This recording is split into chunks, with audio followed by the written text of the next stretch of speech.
నమస్తే. ప్రస్తుతం మనతో పాటు తెలంగాణ రాష్ట్ర ముద్రా సంఘ నాయకులు మరియు జాగృతి సంఘ రాష్ట్ర నాయకులు మాట్లాడదాం. కొట్టాల యాదగిరి గారు ఉన్నారు. అన్న, ఎట్లా చూస్తారు నిజంగా వెలుగుమట్లకు సంబంధించిన బాధితులు ఇప్పటికి కూడా ఆర్తనాదాలు వినిపిస్తున్నాయి. చిన్న పిల్లల కాడ నుండి కూడా పెద్దవాళ్ళ వరకు కూడా మా ఇల్లు కూల్చొద్దంటూ కూడా ఏడుస్తున్న కనీసం కనికరం లేకుండా ప్రభుత్వాలు కావచ్చు, పోలీసు వ్యవస్థ కావచ్చు, ఇష్టారీతిగా వాళ్ళను లాక్కెళ్ళేటువంటి పరిస్థితులు, రకరకాల విజువల్స్ కూడా చూస్తా ఉన్నాం. ఎట్లా చూస్తారన్న ఈ ఇష్యూకి సంబంధించి? నిజంగా ఈ రోజు చూసినట్లయితే ప్రజాస్వామ్యాన్ని కూని చేసినట్టుంది. ఎందుకంటే వెలుగుమట్ల ఏదైతే ఇష్యూ ఉందో అది ఎప్పుడో కట్టుకున్న ఇండ్లు, మరి ఈ రోజు ఆ ఇండ్లను కూలగొట్టవలసిన అవసరం లేదు.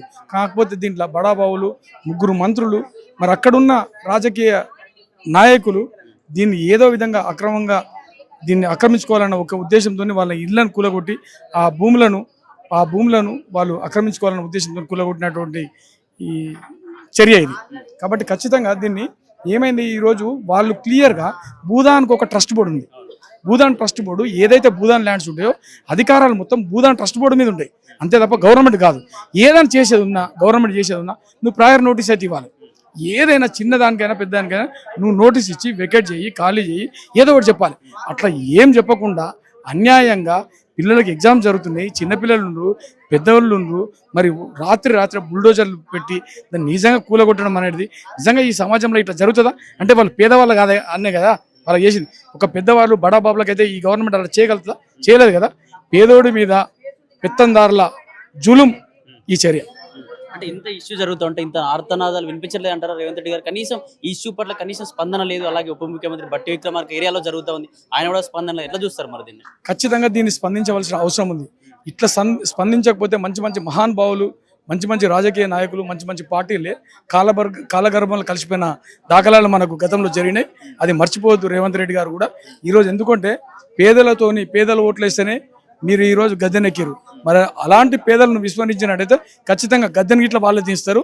ఎందుకంటే ఈరోజు ఆ భూములకు పట్టాలు ఉన్నాయి.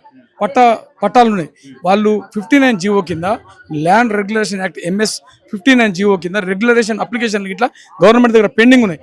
ఇవన్నీ కన్సిడర్ చేయకుండా రాత్రి బుల్డోజర్లు పెట్టి మీరు ఇళ్ళను కూలగొట్టడం అనేది నిజంగా మీరు బడాబాబులకు వత్తస్ పలుకుతారు అని చెప్పేసి ఈ సందర్భంగా తెలియజేస్తారు. దాదాపు 1950లో వచ్చిన భూదాన్ భూములు, ఆ భూములు పంచినటువంటి భూదాన్ చైర్మన్ కూడా వచ్చి డైరెక్ట్ గాంధీ భవన్ దగ్గరలోనే పెద్ద ఎత్తున ప్రెస్ మీట్ కూడా పెట్టిండు. పూర్తి ఆధారాల్లో చూపెట్టిండు ఎంతమందికి భూములు ఇచ్చినాం, ఎంతమంది ఎన్ని కుటుంబాలకు వచ్చినా ఎంత భూమి ఉందని చెప్పి. అయినా కూడా ప్రభుత్వాలు దాన్ని పట్టించుకోకుండా మళ్ళీ ఖచ్చితంగా ప్రభుత్వ భూములే అంటూ వాళ్ళని వెకేట్ చేయాలంటూ అనడం అంటే ఏం జరగబోతుంది? ఇది ఖచ్చితంగా నిరంకుశ పాలన. ఎందుకంటే మీ దగ్గర ఎలాంటి ఆధారాలు లేవు, అది ప్రభుత్వ భూములని. అది ప్రభుత్వ భూమి కాదు, అది భూదాన్ భూమి అనే ఆధారాలు భూదాన్ బోర్డు దగ్గర చాలా ఉన్నాయి. అక్కడ నివసిస్తున్న అక్కడ ఇండ్ల ఓనర్స్ ఎవరైతే ఇండ్లు ఉన్నారో ఆ ఇండ్ల దగ్గర ఇట్లా పట్టా సర్టిఫికేట్ ఉన్నాయి. ఇది భూదాన్ ల్యాండ్ అని చెప్పి క్లియర్గా ఎవరైతే భూదానం చేసిరో ఆయన్నే వచ్చి చెప్పడం జరిగింది. ఇది భూదానం 62 ఎకరాలు భూదానం చేసినాం, ఆ ల్యాండ్ ఇది అని చెప్పేసి. ఇప్పుడు 32 ఎకరాలలో వీళ్ళు ఇండ్లు కట్టుకుంటే ఇంకా 30 ఎకరాల పరిస్థితి ఏంది? మరి ఆ 30 ఎకరాలు అన్యాక్రాంతమైందా? మరి బడాబాబుల చేతులు ఉంది కాబట్టి దాని దగ్గర పోతలేరు, పేదవాళ్ళ చేతులు ఉంది కాబట్టి దీని దగ్గరకు వచ్చి వీళ్ళ ఇండ్లు కూలగొట్టి వీళ్ళకు గూడు లేకుండా వీళ్ళని ఇలా రోడ్డు మీద తెచ్చిపెట్టేటువంటి గవర్నమెంట్ నిజంగా గవర్నమెంట్కి బుద్ధి చెప్పే కాలం ఇట్లా దూరంలో లేదు, ఖచ్చితంగా దగ్గరలో ఉంది. ఈరోజు పేదల ఉసురు తలిగి ఈ గవర్నమెంట్ కొట్టుకపోవడం ఇట్లా ఖాయం. ఇక్కడ వెలుగుమట్ల బాధితుల కోసం స్పందన వాళ్ళకి సంబంధించి న్యాయం చేయడానికి వెళ్తున్నటువంటి ఏవైనా పార్టీకి సంబంధించిన నాయకులు కావచ్చు, ప్రతిపక్ష నాయకులు కావచ్చు, కవిత గారు కావచ్చు, అలాగే విశారదని కూడా వెళ్ళిన పరిస్థితి, వాళ్ళందరినీ కూడా ఇష్టారీతిగా లాక్కెళ్ళి జైలులో బంధించడం, అంటే కనీసం ఆ వెలుగుమట్ల బాధితుల పక్షాన వెళ్ళే ఏ ఒక్కరిని కూడా పోలీసులు ఆపే పరిస్థితి కనిపించట్లేదు. ఎందుకు అసలు ఏం జరుగుతుంది నిజంగా తెలంగాణ? ఈరోజు రాజ్యాంగంలో మనకిచ్చిన రైట్ ప్రొటెస్ట్ అనేది రైటు, మనం ప్రొటెస్ట్ చేసే అవకాశం రాజ్యాంగం కల్పించినటువంటి రైటు. అలాంటి రైటును కాలదూసే అధికారం పోలీసు వాళ్ళకి కానీ గవర్నమెంట్ కానీ లేదు. నిజంగా మేము ధర్నాలు చేసి మరి దాన్ని ప్రొటెస్ట్ చేసే అధికారం రాజకీయ పార్టీలకు ఉన్నాయి, వ్యక్తిగతంగా సంస్థలకు ఉన్నాయి. అట్లాంటి వాళ్ళు పోతుంటే వాళ్ళని అన్యాయంగా అక్రమంగా వాళ్ళని అరెస్ట్ చేసి కవిత గారిని హైదరాబాద్ పంపించి మరి విశారదన్ మహారాజ్ అయితే ఎక్కడుండో ఇట్లా తెలియదు ఇప్పటివరకు. ఇట్లా మరి ఎన్నిసార్లు ఎవరిని అడిగినా కానీ చెప్తలేరు కూడా. ఎందుకంటే అన్యాయాన్ని ప్రశ్నించడం ఇట్లా తప్పేనా అని చెప్పేసి ఈరోజు ప్రభుత్వాన్ని మేము సూటిగా ప్రశ్నించదలుచుకున్నాం. ఇక్కడ కవిత గారు కూడా నిరాహార దీక్ష ఏర్పాటు చేశారు. అంటే ఎన్ని రోజులు ఉండబోతోంది? ప్రధానంగా జాగృతి నాయకుల నుంచి కావచ్చు, కవిత గారి యొక్క ప్రధాన డిమాండ్స్ ఏంటి ఆ బాధితుల పక్షాన?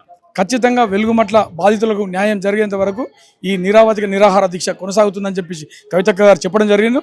మరి దీనికి మద్దతుగా పెద్ద ఎత్తున తెలంగాణ ప్రజల మద్దతు ఉంటుందని చెప్పేసి మేము ఆశాభావం వ్యక్తం చేస్తున్నాం ఖచ్చితంగా. ఎందుకంటే అన్యాయాలు ఎక్కడున్నాయో, అక్రమాలు ఎక్కడున్నాయో అక్కడ తెలంగాణ జాగృతి కవితక్క గారు ఉంటున్న అన్న విషయంలో ఎలాంటి సందేహం లేదు. ఈరోజు ప్రశ్నిస్తున్న గొంతుగా ఒకే ఒక వ్యక్తి, అది కవితక్క గారి రూపంలో ఉంది. అది అందరికీ తెలుసు. ఈరోజు అన్యాయాలను మొన్నటికి మొన్న మీకు తెలుసు, హైడ్రా విషయంలో ఇట్లా ధర్నాలు చేసింది. ఇట్లా ప్రతి సమస్య మీద గొంతు ఎత్తుతున్న వ్యక్తి ఒక కవితక్క మాత్రమే. ఖచ్చితంగా ఈ వెలుగుమట్ల బాధితులకు ఇట్లా న్యాయం జరిగేంత వరకు ఈ నిరావధిక నిరాహార దీక్ష మానుకునే ప్రసక్తే లేదు. మాకు రేపటి నుండి పెద్ద ఎత్తున ప్రజల మద్దతు ఇట్లా వస్తుందని చెప్పేసి మేము ఆశాభావం వ్యక్తం చేస్తున్నాం.